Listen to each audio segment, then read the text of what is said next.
What if the voice guiding you isn't your thoughts, but something deeper trying to reach you? What if the discomfort you feel inside sometimes isn't confusion, but correction? And what if you've never actually been navigating life alone, even when it felt like you were? There are moments when life becomes overwhelming, not because of what's happening around us, but because of what's happening within us. Questions rise, doubts appear, decisions feel heavier than they should. And in those moments, we often rely on our own understanding, our own reasoning, trying to figure everything out. But in John chapters 15 and 16, Jesus introduces something that changes the way we understand guidance, truth, and even conviction. He speaks about the Holy Spirit, not as an idea, not as a distant force, but as an active presence, a guide, a voice, a helper. When the Advocate comes, whom I will send to you from the Father, the Spirit of truth who goes out from the Father, he will testify about me. The Spirit of truth. That phrase matters, because in a world filled with opinions, perspectives, and constantly shifting ideas of what's right and wrong, truth can feel unclear, relative, unstable. But Jesus is saying there is a source of truth that does not shift, a presence that does not change based on culture, emotion, or circumstance. And that presence will testify, will reveal, will point back to him. And you also must testify, for you have been with me from the beginning. There's a connection here. The Spirit reveals truth, and we respond to it not by force, but by living it out, by reflecting it, by allowing it to shape how we think, how we act, how we speak. I have told you all this so that you will not fall away. Jesus is preparing them again, not just for understanding, but for endurance. They will put you out of the synagogue. In fact, the time is coming when anyone who kills you will think they are offering a service to God. This is heavy. Following truth will not always be accepted. In fact, it may be opposed, strongly. But Jesus doesn't say this to create fear. He says it to create awareness. They will do such things because they have not known the Father or me. Again, it comes back to recognition, or the lack of it. Because when people don't recognize truth, they can misunderstand it, resist it, even fight against it. I have told you this, so that when their time comes, you will remember that I warned you about them. There is strength in being prepared, in knowing that difficulty doesn't mean you're on the wrong path. Sometimes it confirms the opposite. But then Jesus shifts again, from warning to promise. Very truly I tell you, it is for your good that I am going away. That sounds almost impossible to accept. How could his leaving be good? Unless I go away, the Advocate will not come to you, but if I go, I will send him to you. This is not loss, it's transition, it's movement towards something deeper. Because the Spirit will not just walk beside them, he will live within them. And then Jesus describes something that many people struggle to understand. When he comes, he will prove the world to be in the wrong about sin and righteousness and judgment.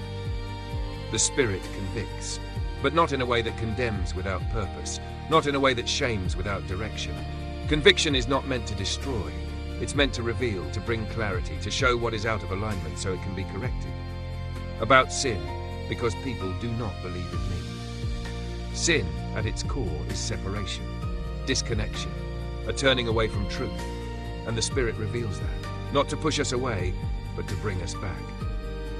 About righteousness, because I am going to the Father, where you can see me no longer. Righteousness is not just about behavior, it's about alignment with what is right, with what reflects God's nature. And the Spirit helps us understand that, even without Jesus physically present. About judgment, because the prince of this world now stands condemned. There is clarity here, a reminder that darkness does not win. That what opposes truth is already defeated, and the Spirit reveals that reality. I have much more to say to you, more than you can now bear. There's something honest in that. Even the disciples were not ready for everything all at once, and maybe we aren't either. Growth often happens in layers, step by step.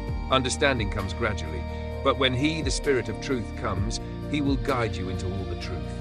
Guide. Not force, not overwhelm. Guide. That means movement, process, direction over time. He will not speak on his own. He will speak only what he hears, and he will tell you what is yet to come. The Spirit is aligned, connected, not independent from God's will, but fully in it. He will glorify me because it is from me that he will receive what he will make known to you. Everything points back to Jesus, to truth, to what is real. All that belongs to the Father is mine. That is why I said the Spirit will receive from me what he will make known to you. There is unity here, between the Father, the Son, and the Spirit. And through that unity comes guidance, clarity, direction. And maybe this is where the message becomes deeply personal.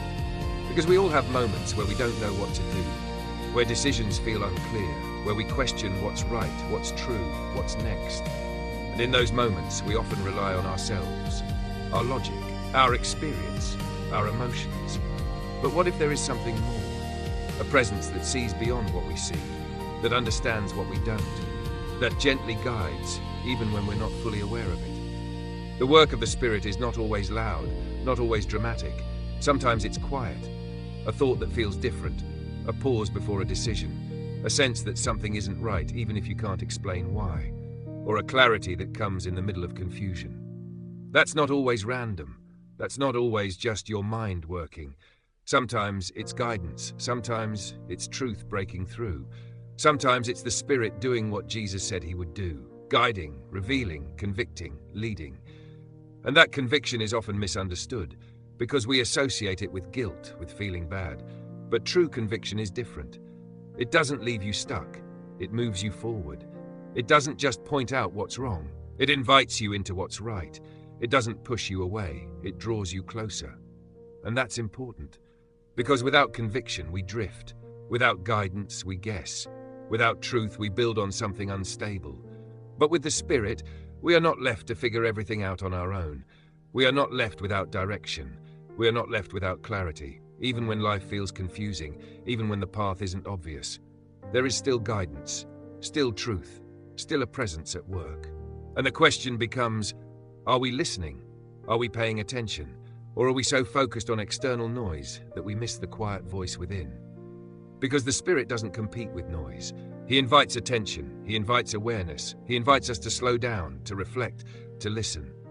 And when we do, something changes. We begin to recognize patterns, moments where we were guided without realizing it, times where we felt a nudge and followed it, and it mattered. Or times where we ignored it and wished we hadn't. And through that, we grow, not just in knowledge, but in sensitivity, in awareness, in connection. And that connection becomes something we rely on, not instead of thinking, but alongside it, not instead of acting, but within it. Because we are not meant to live disconnected from truth. We are meant to be guided by it, shaped by it, anchored in it. And the Spirit makes that possible. Not perfectly, not instantly, but consistently, faithfully, gently. So if you've ever felt uncertain, if you've ever wondered what's right, if you've ever sensed something inside you trying to guide you, don't ignore it too quickly. Because it might be more than you think. It might be the very thing Jesus promised, the helper, the guide, the Spirit of truth. Still working, still speaking, still leading, even now.